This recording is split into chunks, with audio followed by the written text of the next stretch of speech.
Om Swastiastu pemirsa Bali TV, kembali saya Dewi menjumpai Anda dalam Bisnis Bali News. Saat ini saya langsung ada di kantor BPD, Bank BPD Bali. Kita ingin melihat bagaimana sejauh ini di tengah pandemi COVID-19 perbankan BPD mengalami kredit. Ya, kita ingin mengetahui bagaimana kredit di tengah pandemi COVID-19. Saat ini saya tengah bersama dengan Direktur Utama Bank BPD Bali, Bapak Inyoman Sudarmo SHMH. Mari kita sapa. Swastiastu, Pak. Om Swastiastu. Bagaimana nih kabarnya, Pak? Sehat? Sehat, becik. Becik. Astungkar. Sekarang ya. Harus selalu sehat ya, Pak? Sehat. Karena memang di pandemi seperti ini kesehatan yang paling penting. Paling penting. Paling penting sehingga bisa beraktivitas. Kurang lebih, Pak, 8 bulan kita ada di tengah pandemi COVID-19. Bagaimana dengan transaksi perbankan BPD, Pak? Untuk transaksi perbankan Bank BPD Bali saat ini sudah mengarah kepada digital banking lebih banyak. Digital banking. Digital banking lebih banyak. Kurang lebih masih tersisa 18% hanya tunai. Yang lain udah lewat ATM, mobile banking, internet banking maupun transaksi lainnya. Artinya baru di tengah pandemi ini baru dikencarkan kembali untuk transaksi online ya, Pak ya? Enggak, karena memang dari dulu. Dari awal kita mempunyai 2015 itu udah mempunyai mobile banking. Akhir itu kita harapkan transaksi non tunai ini lebih banyak lagi karena manfaat pada masyarakat lebih banyak. Dan momen daripada pandemi COVID-19 kita memang mengurangi interaksi langsung kan. Betul. Sehingga ini transaksi yang lebih sehat, apalagi Bank BPD Bali mempunyai transaksi izin kemarin melalui QRIS mungkin lebih banyak lagi. Sampai saat ini kita mempunyai merchant QRIS itu kurang lebih hampir 10.000 sudah. Hampir 10.000? Iya. Itu sudah. Sejak kapan, Pak? Itu sejak Januari 2020. Sejak Januari sudah transaksi QRIS ya? Artinya sampai saat ini penggunanya semakin meningkat. Semakin meningkat, termasuk penggunaan daripada mobile banking. Karena kan QRIS kita ada di mobile banking kita. Ini yang mungkin memudahkan masyarakat untuk bertransaksi dan dimanapun, kapanpun. Terutama untuk pembayaran juga pajak-pajak kan. Pajak-pajak daerah, ada samsat, pajak bumi dan bangunan, termasuk membayar untuk uang sekolah anak kan, kampus juga bisa, yang bekerja sama juga dengan Bank BPD Bali. Sehingga ini yang kita harapkan masyarakat menggunakan layanan kita ini lebih banyak.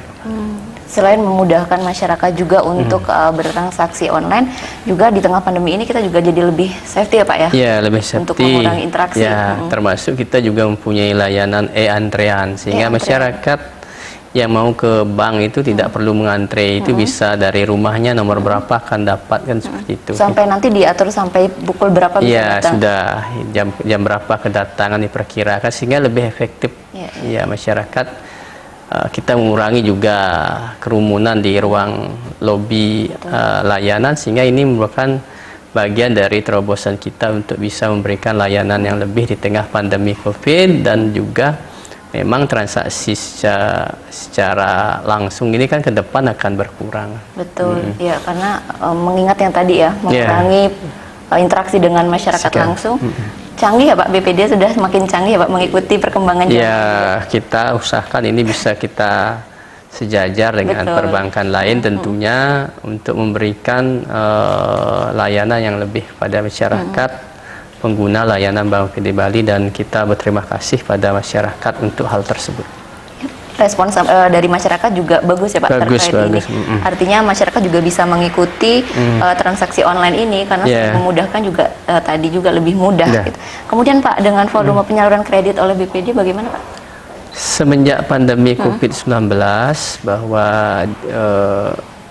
kita di Bank BPD Bali mengikuti program pemulihan ekonomi nasional sebagaimana pencanangan dari pemerintah melalui ketentuan OJK melakukan pertama relaksasi pastinya kan sangat diharapkan, sangat diharapkan sejak bulan April ya 2020 akhir Maret lah sudah mulai, dan sampai saat ini sudah ada kurang lebih 11.000 nasabah yang kita berikan relaksasi dengan nominal 2,4 triliun. Itu yang direlaksasi. Kemudian kita pun tetap juga memberikan penyaluran kredit tentunya yang lebih selektif pada bidang-bidang usaha yang masih produktif, dan sampai dengan saat ini kita sudah menyalurkan kredit 18 triliun 900 miliar, tumbuh year to date-nya kurang lebih 3,8%, dan di year and year-nya tumbuh di 2,80%. Ini harapan kita tentunya. Bank BPD Bali juga mendapatkan program penempatan uang negara 700 miliar yang di tanggal 12 Agustus 2020 ini, dan kita berkomitmen untuk meleverage 2 kalinya dari penempatan 700 itu, dan sampai dengan akhir Oktober sudah realisasi penyaluran kurang lebih 1,4 triliun 1427 miliar 1 triliun 427 miliar, sehingga kita telah memenuhi komitmen kita dalam rangka penempatan uang negara itu. Komitmen itu yang kita sudah laksanakan. Di luar itu, Bank BPD Bali juga concern terhadap UMKM dengan melakukan upaya sebagaimana ketentuan dari Peraturan Menteri Perekonomian untuk pemberian tambahan subsidi KUR, termasuk tambahan subsidi UMKM sudah kita jalankan juga, dan harapan kita juga kita bisa lebih optimal lagi dengan masyarakat. Di luar itu, kita juga semenjak bulan lalu juga ikut program KUR Super Mikro yang diperuntukkan untuk diutamakan pada pekerja yang terkena PHK dan ibu rumah tangga yang punya usaha, sehingga kita harapkan kredit ini bisa dimanfaatkan oleh masyarakat, dan kami masih mempunyai plafon yang kurang lebih belum tersalurkan, kurang lebih 140 miliaran sampai dengan akhir tahun. Ini kita harapkan bisa kita capai, tentunya dalam rangka ikut mensukseskan program pemulihan ekonomi nasional. Di luar itu, kemarin kita juga mendukung program Indonesian Coral Reef Garden, untuk pemulihan terumbu karang juga kita ikut dalam program itu, dan kita penyaluran untuk bantuan stimulus pada pekerja yang melakukan pekerjaan itu juga tersalur lewat Bank BPD Bali. Upaya-upaya untuk pemulihan ekonomi secara langsung maupun tidak langsung itu kita lakukan, tentunya mendukung pemerintah daerah juga dalam rangka perbaikan pertumbuhan ekonomi yang sebelumnya di triwulan kedua kontraksi 10,98%, tentunya ini bisa perlahan-lahan bisa membaik. Ya, artinya sudah mulai bulan kapan Pak ini mulai ada running di triwulan kedua lah, setelah triwulan kedua, mulai Juli itu udah mulai. Karena kan perbankan di bulan April sampai bulan Juli itu kan fokus dia pasti di restrukturisasi kredit. Karena kan itu harus penyehatan kredit mulai dilakukan tentunya ini. Dan triwulan ketiga sudah mulai membaik, tentunya dengan adanya program dari pemerintah daerah untuk membuka juga kunjungan wisatawan domestik, walaupun tidak optimal ya, namun kan masih juga bisa menggerakkan ekonomi juga. Betul. Jadi Pak, adanya relaksasi itu kurang lebih tadi dari akhir Maret ya Pak ya? Iya, akhir Maret sampai saat ini masih berjalan. Itu bagaimana Pak, ada seleksi untuk yang mendapatkan relaksasi atau bagaimana? Ya, sesuai ketentuan kan yang mendapat relaksasi posisi Februari itu akhir Februari dia dikolek 1 dan dikolek 2 kan sesuai itu. Kemudian bank pasti akan menilai dari sisi tiga hal, baik itu kredibilitas maupun yang lain. Tentunya kita tidak menginginkan juga ada penumpang gelap kan yang sudah memang benar-benar bermasalah, yang itu minta relaksasi kan, tentunya itu jadi asesmen yang lain. Betul. Bukan masuk dalam COVID, tentu yang lain. Kemudian Pak, kira-kira sampai kapan adanya relaksasi di pandemi? Sesuai dengan tentuan OJK kan berakhirnya 31 Maret 2021 dan berdasarkan press release daripada OJK kan rencana akan diperpanjang 1 tahun kembali. Tentunya kita akan mengikuti hal tersebut. Ini bagian dari program pemerintah, program otoritas, program bank untuk bisa membantu masyarakat dalam rangka pemulihan kemampuan membayar, dan ujung-ujungnya ekonomi bisa kembali pulih, bangkit. Karena ini benar-benar luar biasa ya Pak dampak. Iya, karena kan dampaknya tidak hanya di ekonomi, karena kesehatan ya.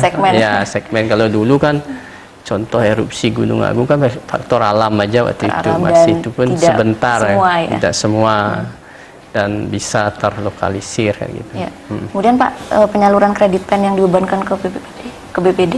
Ya tadi yang sudah saya tadi ya. sampaikan, yang 700 Sekian uang yang ya. ditempatkan 700, kita harus meleverage atau menyalurkan 2 kali, udah tersalurkan. Sudah. Sampai dengan akhir Oktober itu 1.427 miliar. Kemudian Pak, strategi untuk meningkatkan kredit di tengah pandemi ini ada Pak? Kan kita melakukan mapping sektor-sektor yang memang masih bisa produktif, kemudian di luar itu masih ada ceruk-cerukan, karena kan 3 kabupaten yang memang PDRB dipengaruhi oleh akomodasi makan minum kan, Badung, Denpasar, Gianyar. Tentunya di luar itu kan masih banyak kabupaten lain yang memang sektor ekonominya di luar itu yang bisa kita garap juga. Ya. Jadi sudah berbagai usaha ya Pak ya, dilakukan untuk ikut mengembangkan ekonomi, memulihkan ya ekonomi di tengah pandemi. Nah kemudian Pak, ini kan kantor masih tetap buka ya, untuk masyarakat juga masih ada yang datang. Bagaimana tentang protokol kesehatannya Pak? Ya, kita di setiap kantor tentunya mengikuti arahan dari pemerintah, protokol kesehatan, wajib pakai masker, kemudian pakai cuci tangan, menyiapkan hand sanitizer, kemudian juga melakukan penyemprotan setiap pagi dan sore, dan setiap saat pembersihan. Itu kita lakukan, dan tentunya kepada internal kami juga menjaga situasi kondisi dalam protokol kesehatan yang juga lebih kuat. Ya. Artinya masyarakat tidak perlu khawatir ya untuk berkunjung ke Bank BPD Bali ini, karena memang sudah menerapkan yang namanya protokol kesehatan. Bapak, mungkin ada yang disampaikan kepada masyarakat saat ini BPD Bali di tengah pandemi COVID-19? Ya, terima kasih kepada masyarakat Bali, masyarakat Indonesia, pengguna layanan Bank BPD Bali atas kepercayaan selama ini, dan kami secara berkelanjutan akan melakukan improvisasi dan perbaikan bisnis proses dalam layanan secara digital, tentunya untuk memudahkan masyarakat dalam rangka mendapatkan layanan dari perbankan. Dan sekali lagi terima kasih, dan beberapa hal yang kita peroleh penghargaan selama ini tentunya berkat juga dukungan dari masyarakat. Betul. Ya, jadi mungkin kerjasama dan yang sangat baik ya Pak ya. Ya, win-win solution kan. Iya, betul. Karena tidak ada nasabah kan, kami enggak. Artinya kan bank ini kan lembaga yang kepercayaan, tentunya saling menjaga kepercayaan itu. Baik Pak Dharma, terima kasih banyak informasinya. Sehat-sehat Pak. Sehat. Semoga kita bisa melewati pandemi ini. Rahayu sami. Baik pemirsa, demikian tadi wawancara kami bersama dengan Pak Inyoman Sudarma SHMH, Direktur Utama Bank BPD Bali. Sekian Bisnis Bali News saat ini. Sampai jumpa, saya tutup dengan permasalahan. Om Santi Santi Santi Om.